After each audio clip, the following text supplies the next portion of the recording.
ونصلي ونسلم على رسوله الكريم.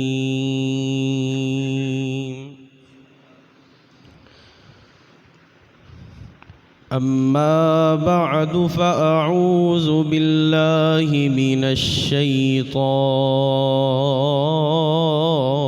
الرجيم.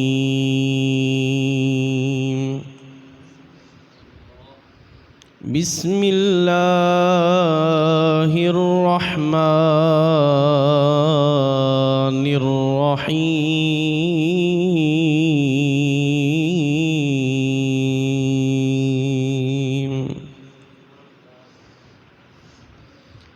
ألا إن أولياء الله لا خوف عليهم ولا هم يحزنون.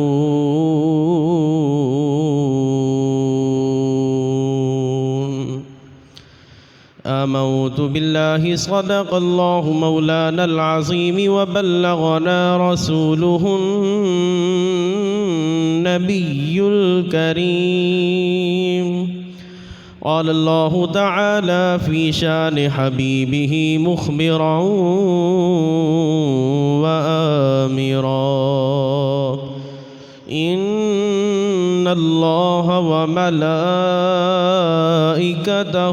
يصلون على النبي يا أيها الذين آمنوا صلوا عليه وسلموا تسليما. الصلاة والسلام عليك يا رسول الله. الصلاة والسلام عليك يا حبيب الله. الصلاة والسلام عليك يا رحمة للعالمين وعلى آلك وأصحابك يا جد الحسن والحسين. حمد و صلات کے بعد واجب الاحترام بزرگوں، دوستوں اور عزیز ساتھیوں، سفر المظفر کی غالباً 21 تاریخ ہے اور اس ماہ مقدس میں بڑے بڑے اولیاء کرام کے عرس مبارک منعقد ہوتے ہیں، اور اسی مہینے میں عمدۃ الواصلین، امام العاشقین حضور سیدنا داتا علی حجویری رضی اللہ تعالی عنہ آپ کا بھی عرس پاک منعقد ہوتا ہے۔ اسی نسبت سے میں نے قرآن پاک کی ایک آیہ کریمہ تلاوت کرنے کا شرف حاصل کیا ہے۔ دعا کریں اللہ رب العزت مجھے حق کہنے کی توفیق عطا فرمائے اور ہم سب کو عمل کرنے کی توفیق عطا فرمائے۔ داتا علی حجویری رحمۃ اللہ تعالی علیہ، آپ کی ہستی وہ ہستی ہے جس کی وجہ سے پورے بر صغیر میں اسلام کی شمع روشن ہوئی ہے، اور اسلام کا ایسا چراغ جلا ہے جو انشاءاللہ العزیز قیامت تک بجھ نہیں سکتا۔ اور یہ بات بھی ذہن نشین فرما لیں کہ جو اللہ کے ولی ہوتے ہیں یہ خود نہیں آتے بلکہ بھیجے جاتے ہیں۔ اللہ کے ولی خود نہیں آتے بلکہ بھیجے جاتے ہیں۔ نبی پاک علیہ الصلاۃ والسلام نے ارشاد فرمایا کہ اللہ رب العزت بعض بندوں کو مختص فرما کے بھیجتا ہے تاکہ دکھی لوگ ان کی بارگاہ میں آئیں، اللہ رب العزت ان اللہ والوں کی وجہ سے ان کے دکھ دور فرما دے۔ اور لوگ دکھیارے، پریشان، مشکلیں لے کر اللہ والوں کی بارگاہ میں جاتے ہیں، جا کر دکھ سناتے ہیں، اللہ رب العزت اللہ والوں کی وجہ سے، ولیوں کی وجہ سے ان دکھیوں کے دکھ دور فرما دیتا۔ بلکہ ایک صحابی رسول صلی اللہ علیہ وسلم حضور کی بارگاہ میں آتے ہیں اور ہاتھ جوڑ کر عرض کرتے ہیں، یا رسول اللہ صلی اللہ علیہ وسلم، اسأل الناس، کیا میں لوگوں سے مانگ سکتا ہوں؟ کیا میں لوگوں سے مانگ سکتا ہوں؟ فقال النبی صلی اللہ علیہ وسلم، فرمایا لا، نہیں مانگ سکتے۔ نبی پاک علیہ السلام نے ارشاد فرمایا، میرے غلاموں، حقیقی حاجت روا اللہ ہے، حقیقی مشکل کشا اللہ ہے، کسی عام انسان سے مانگنے کی ضرورت نہیں ہے۔ آگے سرکار نے ارشاد فرمایا، فَإِن كَانَ لَا بُدَّ فَاسْأَلِ الصَّالِحِينَ۔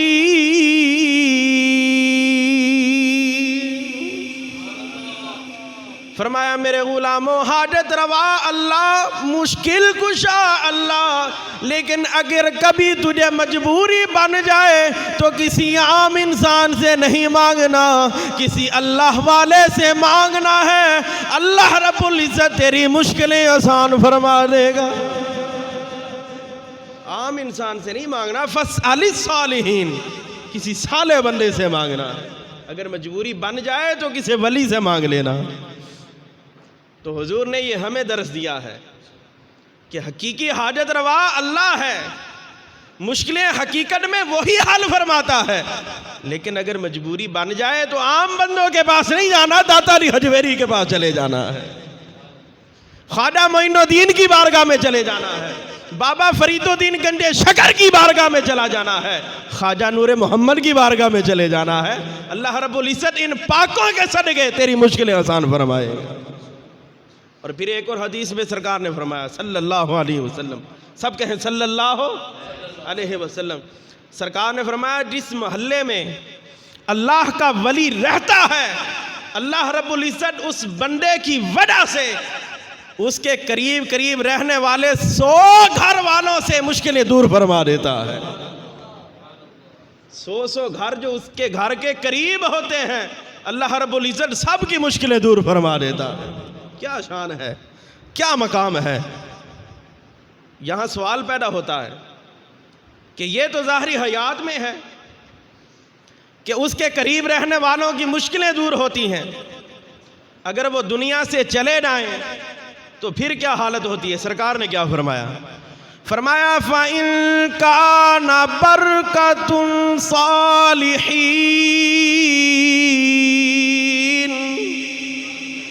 جاریۃ بعد مماتہم کما کان فی حیاتہم۔ سرکار نے فرمایا جس طرح اللہ کے ولی ظاہری حیات میں لوگوں کی مشکلیں حل فرماتے ہیں، یہ سلسلہ ان کی وفات کے بعد بھی جاری رہتا ہے۔ جب وہ دنیا سے چلے جائیں تب بھی لوگوں کی مشکلیں حل فرماتے ہیں۔ اور یہ اللہ والے رب کے محب بھی ہوتے ہیں، رب کے محبوب بھی ہوتے ہیں۔ یہ رب کے محب ہوتے ہیں، رب ان کا محب ہوتا ہے، رب ان سے محبت کرتا ہے، یہ رب سے محبت کرتے ہیں۔ اور اگر آپ قرآن پڑھیں تو بنی اسرائیل کا بھی ایک ولی تھا، حضرت خضر علیہ السلام۔ حضرت موسیٰ علیہ السلام ان کی تلاش میں نکلے ہیں، یہ نبی نہیں ہے حضرت خضر، یہ اللہ کے ولی ہیں، نبی ان کی تلاش میں نکل رہا ہے۔ پتہ چلا اللہ والوں کی تلاش میں نکلنا یہ انبیاء کی سنت ہے۔ اپنے بھائی کو ساتھ لیا، بھنی ہوئی مچھلی لی، کٹی ہوئی، بھنی ہوئی، پکی ہوئی مچھلی ساتھ لی، اللہ والے کی تلاش میں نکلے۔ رستے میں آپ کے بھائی کو بھوک لگی، انہوں نے برتن کھولا، جب کھانے لگے تو مچھلی زندہ ہو کر جہاں 2 دریا ملتے تھے، مچھلی زندہ ہو کر سرنگ بناتی ہوئی پانی میں چلی گئی۔ آپ آگے چلے گئے. حضرت موسیٰ علیہ السلام کو جب بھوک لگی آپ نے فرمایا اپنے بھائی سے کہ کھانا لاؤ, کھانا کھاتے ہیں. تب ان کو یاد آیا, بھلایا اللہ نہیں تھا, تب یاد آیا کہ حضور وہ مچھلی تو زندہ ہو کر پانی میں چلی گئی, بتانا مجھے یاد نہیں رہا. حضرت موسیٰ علیہ السلام نے کہا جہاں مچھلی زندہ ہو کر پانی میں چلی گئی تھی وہیں اللہ والا رہتا ہے, وہیں اللہ والا رہتا ہے.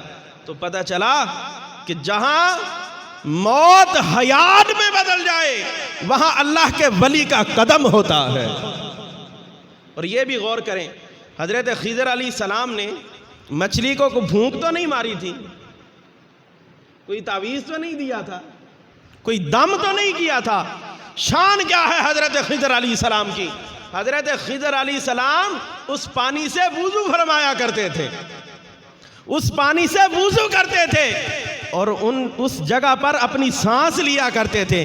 ارے اللہ کا ولی بنی اسرائیل کا ہو, جس پانی سے وضو کرے اس پانی کے چھینٹے مچھلی پر پڑ جائیں وہ زندہ ہو جاتی ہے, تو حضور داتا علی حجویری کتنی موتوں کو حیات میں بدلتے ہوں گے. جہاں اللہ کے ولی کا قدم ہوتا ہے وہاں مردہ دل زندہ ہو جاتے ہیں. اگر دل مردہ ہو اللہ کے ولی کے پاس چلے جاؤ, مردہ دل زندہ ہو جاتے ہیں. ایک اور مقام پر اللہ رب العزت اپنے خاص بندے کی شان بیان فرماتا. حضرت سلیمان علیہ السلام, آپ مجلس لگی ہوئی ہے, آپ کو جب خبر ہوئی کہ ملکہ بلقیس یمن میں رہتی ہے, سبا کے علاقے میں, اور وہ بادشاہی کرتی ہے, آپ کو خبر ہوئی, رب اس کو قرآن میں بیان فرماتا ہے.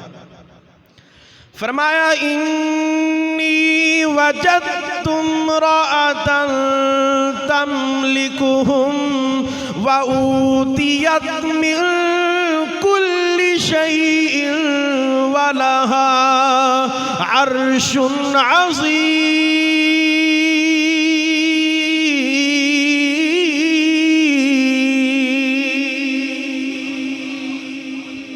فرمایا جب آپ کو خبر ہوئی کہ ملکہ بلقیس یمن میں رہتی ہے اور حکومت کر رہی ہے اور اللہ نے اس کو ہر چیز سے نوازا ہے اور اس کے تخت کو عرش عظیم کہا ہے, بڑا تخت, بہت بڑا تخت, 40 گز چوڑائی تھی اس کی اور 40 گز اس کی موٹائی تھی, 80 گز اس کی لمبائی تھی اور سیسا پگھلا کر زمین میں گاڑا ہوا تھا. حضرت سلیمان علیہ السلام کو جب خبر ہوئی کہ ملکہ بلقیس سبا علاقے میں رہتی ہے تو آپ کو پتہ تو چل گیا تھا کہ اس نے آج آنا ہے, لیکن آپ نے اپنی مجلس والوں سے کیا فرمایا؟ فرمایا یا ایھا الملأ ایکم یأتینی بعرشہا قبل ان یأتونی مسلمین. فرمایا اے میری مجلس میں بیٹھنے والوں, اے میری بارگاہ میں آنے والوں, کون ہے تم میں سے وہ شخص جو ملکہ بلقیس کا تخت لے آئے گا؟ آپ کو خبر تھی کہ اس نے آج آنا ہے, لیکن فرمایا اس کے آنے سے پہلے تخت میری بارگاہ میں لے کے آنا ہے. جب آپ نے اعلان فرما دیا, رب کا قرآن فرماتا ہے قال عفریت من الجن,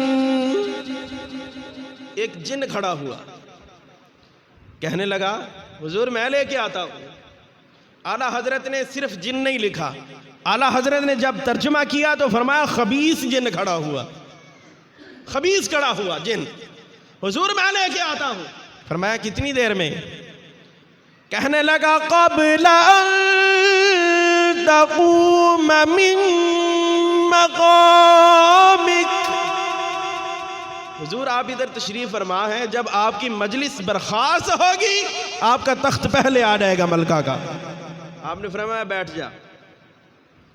اس نے آگے بھی ایک بات کی, وَإِنِّي علیہ لقوی امین۔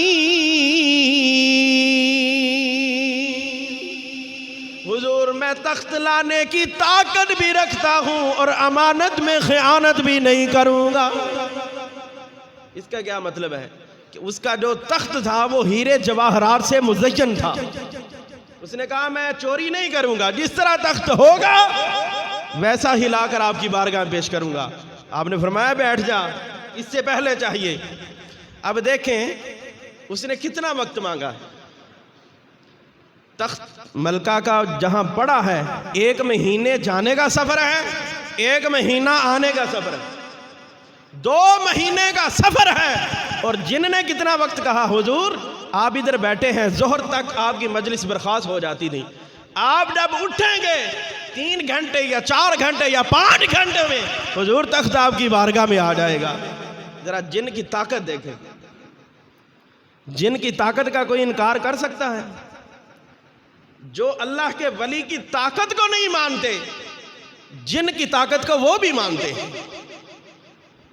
لیکن اللہ کا قرآن فرماتا ہے اے نادان، جہاں جا کر جن کی طاقت کا اینڈ ہو جاتا ہے، طاقت اس کی ختم ہو جاتی ہے، وہاں اللہ کے ولی کی طاقت کا افتتاح ہوتا ہے۔ جہاں جن کی طاقت ختم ہو جائے اللہ کے ولی کی طاقت وہاں سے شروع ہو جاتی ہے۔ یہ رب کا قرآن فرما رہا ہے۔ حضور میں لے کے آؤں گا، فرمایا بیٹھ جا۔ پھر ایک اللہ کا ولی اٹھا اور اس کی شان کیا تھی؟ قرآن کیا کہتا ہے؟ قال الذی عنده من الکتاب،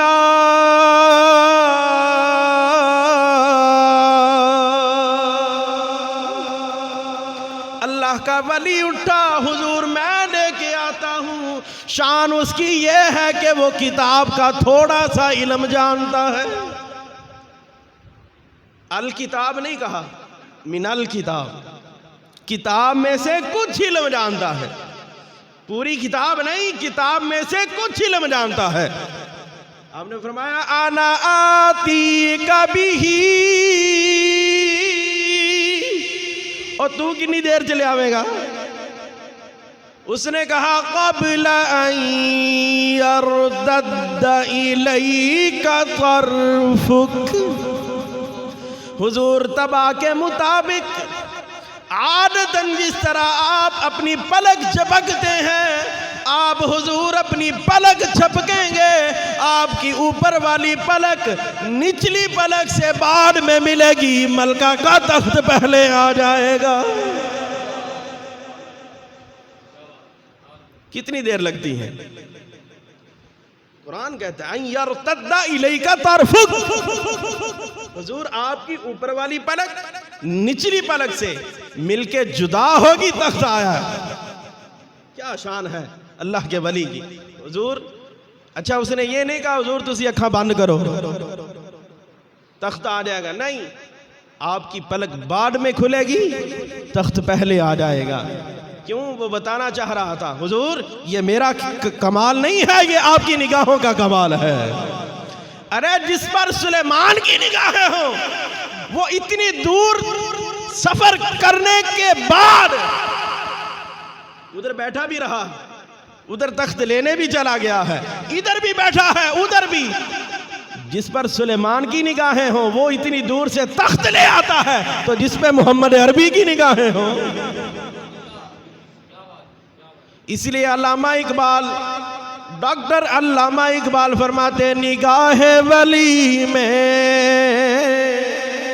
وہ تاثیر دیکھی، نگاہ ولی میں وہ تاثیر دیکھی، محبت سے پڑھے نگاہ ولی میں وہ تاثیر، نگاہ ولی میں تاثیر دیکھی، بدلتی ہزاروں کی تقدیر دیکھی، بدلتی ہزاروں کی تقدیر۔ حضور اگر کم چاہتے ہو تو نگاہ میرے والی رکھنیاں نے، کیوں یہ میری نگاہاں دا کمال نہیں ہے، یہ میرا کمال نہیں ہے حضور، یہ تہاڈیاں نگاہاں دا کمال ہے۔ حضرت سلیمان علیہ السلام آپ نے پلک جھپکی، تخت سامنے پڑا، فَلَمَّا رَآهُ مُسْتَقِرًّا عِنْدَهُ، حضرت سلیمان علیہ السلام کی پلک اوپر والی نچلی سے مل کر جدا ہوئی، تخت سامنے پڑا ہے۔ شان دیکھیے کتنا دور پڑا تھا۔ اگر حضرت سلیمان علیہ السلام ملک شام میں تشریف فرما ہے، آصف بن برخیہ حضرت سلیمان علیہ السلام کے قدموں میں بیٹھا ہے، کیا اس نے پہلے وہ علاقہ دیکھا تھا؟ کیا اس ملک یمن میں گیا تھا؟ علاقہ سبا میں گیا تھا؟ کبھی نہیں گیا تھا۔ ملک شام میں بیٹھا بھی ہے، سلیمان کے قدموں میں بھی بیٹھا ہے، ادھر ہاتھ ڈالا ہے، تخت اٹھا کے سلیمان کی بارگاہ میں رکھا، ہاتھ ڈالا، تخت اٹھایا، حضرت سلیمان علیہ السلام کی بارگاہ میں رکھ دیا۔ پڑھتا کیا تھا؟ کلمہ حضرت سلیمان علیہ السلام کا پڑھتا تھا۔ حضرت سلیمان کی امت کا ولی تھا نا، کلمہ سلیمان علیہ السلام کا پڑھتا تھا اور تلاوت زبور کی کرتا تھا، تلاوت زبور کی کرتا تھا۔ ارے جو کلمہ سلیمان علیہ السلام کا پڑھے، تلاوت زبور کی کرے، اس کی طاقت یہ ہے تو جو داتا علی حجویری کلمہ مصطفیٰ کا پڑھے اور تلاوت قرآن کی کرتا ہو، اس کی شان کا اندازہ کون کر سکتا ہے؟ جنہوں نے کلمہ محمد عربی کا پڑھا ہو اور پھر تلاوت قرآن کرتے ہو، ان کی شان کا اندازہ کون کر سکتا ہے؟ حضرت داتا علی حجویری رحمت اللہ تعالیٰ نے، آپ کی شان یہ تھی کہ آپ کی جو مسجد شریف ہے، آپ نے جب تعمیر کی، بعض لوگوں نے سوال کر دیا داتا علی حجویری سے، حضور اس کی سمت صحیح نہیں ہے، قبلہ درست نہیں ہے، قبلہ درست نہیں ہے۔ آپ نے فرمایا جن لوگوں نے اعتراض کیا ہے، آج نماز میرے پیچھے ادا کریں۔ حضور داتا علی حجویری رضی اللہ تعالیٰ عنہ مصلی امامت پہ کھڑے ہو گئے، تمام لوگ جنہوں نے اعتراض کیا وہ بھی پیچھے اقتدا میں کھڑے ہیں۔ کہنے لگے حضور مسئلہ حل نہیں ہوا۔ آپ نے فرمایا اقامت کہو۔ ایک بندہ اٹھ کے اقامت کہہ رہا ہے، جب حضرت داتا علی حجویری رضی اللہ تعالیٰ عنہ نے منہ قبلے کی طرف کیا، جب آپ نے تکبیر تحریمہ کہی، جتنے بھی لوگ کھڑے تھے رب نے حجابات اٹھا دیے، سامنے حرم کعبہ نظر آ گیا۔ آپ نے فرمایا آپ بولو درست ہے یا نہیں ہے؟ جتنے بھی لوگ اعتراض کر رہے تھے پیچھے کھڑے ہیں، آپ نے تکبیر تحریم اللہ اکبر کہا، جتنے لوگ پیچھے کھڑے تھے سب نے دیکھا سامنے اللہ کا گھر نظر آ رہا ہے۔ حضور ہم غلط تھے، آپ سے ہی کہہ رہے تھے۔ یہ شان ہے فقیروں کی۔ اور آپ علامہ ڈاکٹر اقبال رحمت اللہ تعالی علیہ آپ بڑی محبت کرتے ہیں، اور اس بار سے آپ علامہ اقبال کا قد بھی ناپ سکتے ہیں کہ کتنی شان والا تھا۔ آپ کا جو نوکر تھا علی بخش اس کا نام ہے، علامہ الحاج عبدالستار نیازی رحمت اللہ تعالیٰ علیہ، آپ نے اپنی کتاب میں یہ واقعہ نقل کیا۔ آپ کا نوکر تھا علی بخش علامہ اقبال کا، اور آپ کی عادت تھی آپ دھوتی پہنا کرتے تھے، تہبند اور بنیان پہنا کرتے تھے۔ وہ علی بخش کہتا ہے رات کا وقت تھا، سخت سردی، جاڑے کا موسم ہے، حضرت علامہ اقبال بے چینی کے عالم میں ہے، کبھی باہر جاتے ہیں کبھی اندر آتے ہیں۔ علی بخش کہتا ہے میں دیکھتا رہا آج کیا بات ہے۔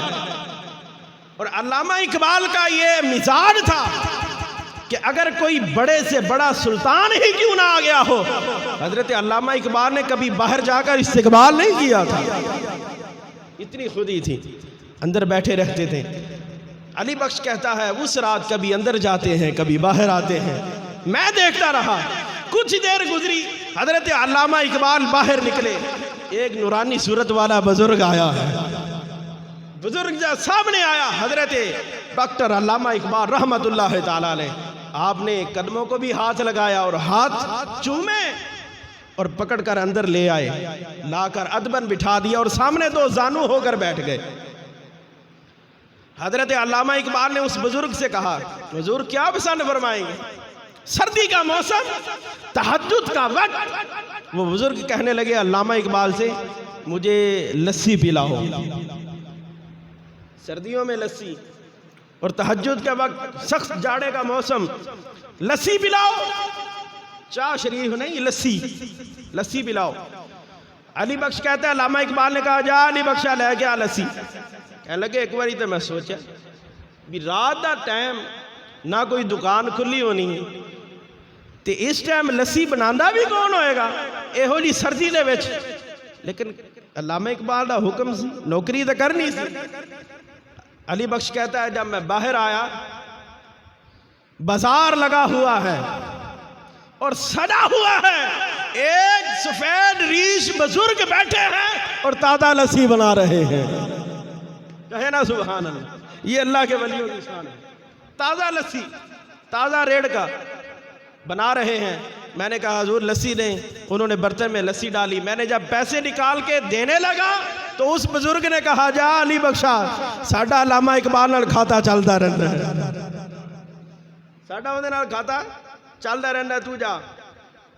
علی بخش کہتا ہے میں لسی لے کر اس بزرگ کی بارگاہ میں آیا، حضرت ڈاکٹر علامہ اقبال دو زانو بیٹھے ہیں، باتیں بھی ہوتی رہیں، پتہ نہیں کیا راز و نیاز تھا۔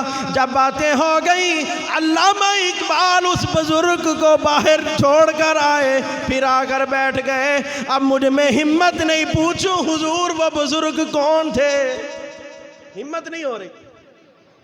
ایک دن کہتے ہیں کہ حضرت علامہ اقبال بیٹھے تھے اور بڑے خوش انداز میں بیٹھے تھے، میرا دل کیا آج جو گل نہ پوچھا،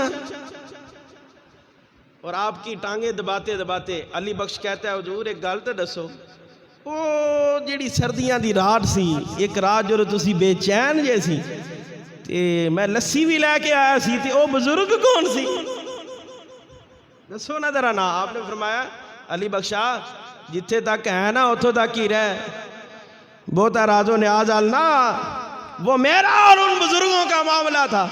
اس نے کہا حضور ساری زندگی نوکری کی تھی، ایک گل ہی دس دیو نا۔ یہ انداز ہوتا ہے نوکروں کا۔ حضرت انس حضور کے قریب ہو کے بیٹھنے لگے، یہ حضور کے گھر نوکری کرتے تھے۔ حضرت انس قریب ہو کے کہنے لگے یا رسول اللہ ایک گل کراں؟ سرکار نے فرمایا کر۔ یا رسول اللہ قیامت والے دن میری شفاعت کرو گے؟ حضرت انس نے کہا، سرکار نے فرمایا تیری شفاعت نہیں کراں گا، باقی سارے نہیں شفاعت کراں گا، تیری نہیں کراں گا، تو میرا نوکر بھی ہے تے محمد دی جان بھی ہے، تیری نہیں کراں گا۔ مزہ آ رہا تھا۔ حضرت انس نے کہا یا رسول اللہ قیامت والے دن رش ہونا ہے، تو تانوں ملنا ہوئے تو پھر کتھے ملیے؟ سرکار نے فرمایا پل صراط پہ ملوں گا۔ اب مزہ آ رہا تھا، حضور بولے جا رہے تھے، حضرت انس سنتے جا رہے تھے، دل کرتا تھا کہ محبوب بولتا رہے۔ یا رسول اللہ جو اتھے نہ ملے، سرکار نے فرمایا پھر میزان پہ ملوں گا۔ کہنے لگے یا رسول اللہ جو اتھے بھی نہ ملے، جو اتھے بھی نہ ملے، سرکار نے فرمایا حوض کوثر پہ ملوں گا۔ اب حضرت انس پھر کہنے لگے تھے یا رسول اللہ جو اتھے بھی نہ ملے، ابھی بولنے ہی والے تھے، سرکار نے فرمایا انس چپ کر جا، جہاں میرے امتی کو ضرورت پڑے گی محمد تمہیں وہی ملے گا۔ یہی حضرت علی بخش کہنے لگے حضور دس جو مہربانی فرماؤ۔ آپ نے فرمایا پھر ایک وعدہ کر، جنوں تک میں زندہ تو یہ کسی نو گل دسنی نہیں، جنوں میں دنیا تو چلا گیا پھر دس دیں۔ وعدہ کر لیا۔ حضرت علامہ اقبال نے فرمایا جڑے بزرگ میرے کول بیٹھے سی انہاں دا نام داتا علی حجویری ہے۔ دنیا سے گئے ہوئے کئی سو سال گزر گئے، لیکن علامہ اقبال فرماتے ہیں جو میرے پاس آ کر بزرگوں نے لسی بھی، ان کا نام داتا علی حجویری ہے، جو لسی بازار میں بنا رہا تھا وہ معین الدین چشتی حجویری ہے۔ ان لوگوں کی ہمیں سمجھ نہیں آتی۔ ہم نہیں ان کی شان سمجھ سکتے، ہم تو اتنا کہہ سکتے ہیں جیڑے فقیر ہوندے نے اے بڑے روشن ضمیر ہوندے نے، چلے آنا تو سمجھ انانو اے آدمی بے نظیر ہوندے نے، مل کے پڑھے آدمی بے نظیر ہوں